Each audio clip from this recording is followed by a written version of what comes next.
Hi, McKelly. Happy to see more answers from you. Let's get right into this. Okay, this is the moving the companies one. Fine. Nowadays, there is a drive from authorities to encourage a more evenly spread of businesses, moving away from the hub of commerce only found in the capital cities to them being relocated to less urban areas provides benefit. Okay, this isn't a full sentence. Okay, so look at it. It's not a full sentence here. Let's try it again. I tried to connect it to the next one, but I can't. So, nowadays there is a drive from authorities to encourage a more evenly spread of businesses from the hub of commerce only found in the capital cities to them being relocated to less urban areas. All right, so you need to get rid of some of that. The benefits to both communities will be shown in this essay along with the downside of the shift. Okay, that's perfect. Firstly, the advantage of companies moving into smaller towns has brought about an increase in demand for employment there. But this has led to many people saving costs. Instead of commuting to the big cities, they're able to find work closer to home. Another upside to the movement of businesses is that it promotes a more competitive market within these smaller towns, such as pricing and service. For example, before there were only 2 restaurants in town. Now there are 5 or 6, so the service needs to be of a higher standard in order to retain or gain new customers. All right, that's lovely. However, new businesses bring new baggage, and this often comes from poor planning from the government. Problems such as an increase in population in turn leads to increase in traffic congestion. Because many intersections do not have infrastructure such as traffic lights. Okay, so that's what's missing here. You're trying to talk about it's an infrastructure problem. Okay, so use that as your key and then use the example of traffic lights. Another concern is with businesses moving away from developed I don't know what CBD is. Okay, I'm a layperson. English teacher basically, so just write the whole word out. Is the lack of facilities that help to make the business a success in the first place the other concern is with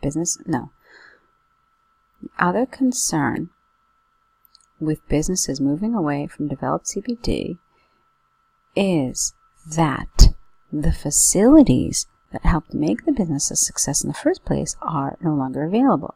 For example, a hiring company will thrive in a developing community, but they need other construction companies to be busy with contracts nearby. Similarly to, I don't know what this means, mechanic will need spare parts business to enable to repair. Okay, I'm confused here. Here you lost me with similarly. All right, so there's something wrong with the syntax or something wrong with the grammar. Or maybe there's another kind of connection that you need to make that I haven't understood. In conclusion, with many smaller communities expanding due to incentives provided by authorities, businesses should be aware of both the potential gains as well as the losses of the movement. Okay. There's some really nice elements. Again, I feel like a lot of your language is natural, but then some of it, like just something happens and meaning gets lost. So please be careful. And then, like I said, I didn't understand some of this here. All right, let's move on. Now, before we move on, I just want to, you know what? I think the whole thing here, and this is what's missing for me. You really should have focused all of this on. You mentioned baggage, and you mentioned poor planning. I really wanted to hear the word infrastructure. Okay, because both of your main ideas dealt with infrastructure. All right, so what you should have had like a nice umbrella statement, like a topic statement saying that new businesses bring new baggage, and this often comes from poor planning from the government. And then just use the word infrastructure because that's what both of these deal with. All right. In other words, businesses develop before government has the opportunity to develop the much needed infrastructure in order to make these businesses a success. So that's the idea that's really missing here. All right. Relative. Great. Dear Chris, how are you doing? I'm so excited about your visit in 2 weeks. And I can't wait, okay? I mean, I know it's informal, but you still have to be grammatically correct. I received your flight itinerary, and I see you will be landing in the afternoon. Unfortunately, I have a staff meeting that day, but our maid, Doreen, is expecting you. All right, full stop. She will have spare keys and lives in the property. Full stop. Her cell number is this. Okay, so too many ideas in one sentence. You do have to break them up, okay? Now, to get to our house from the airport, you will need to catch the number, 11 bus, which leaves every 15 minutes. The jump off at this stop, which is the 8th stop. Okay, not the jump off. Get off at this stop, which is the 8th stop. Walk towards a shopping center called Moana.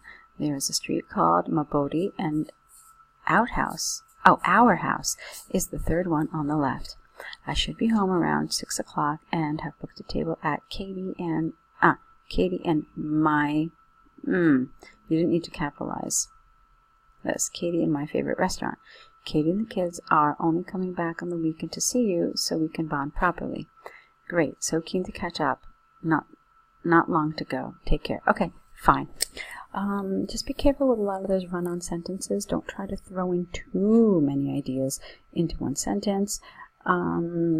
Just check some of these areas where the English isn't totally accurate, but it's okay. Now, let's talk about development and how well you actually covered these. Did you explain how to get to the keys? You said something about the maid. Where is she? Yes. Okay, good. Did you give directions? Yes. Did you give suggestions? No, you didn't. Okay. Now, this is where IELTS is really tricky, because you have to really pay attention to the language in these prompts. All right. So it says give suggestions on your evening plans. You didn't do that. Instead, what you said is, I've booked a table. That's not a suggestion. You're basically telling Chris your plans. So it says give suggestions. That's what you need to do. So what do we mean by a suggestion? You could say, I suggest we go for local food at Katie and my favorite restaurant. I'm more than happy to make a reservation, and perhaps we could blah, blah, blah. Alternatively, we could go take a walk over by ABCD Park and then go for a, I don't know, whatever local kind of thing you can do. All right, that's what we mean by suggestion. Now, the other thing you need to pay attention to is that it says suggestions. So they don't expect you to make one, they expect you to make more than one.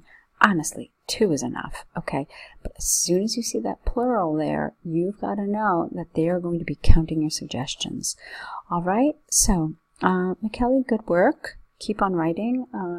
Please be aware of the comments that I've made and the recommendations for changes. Return them to us corrected. Don't forget about your correction list. And I can't wait to see what you write the next time. All right, thanks.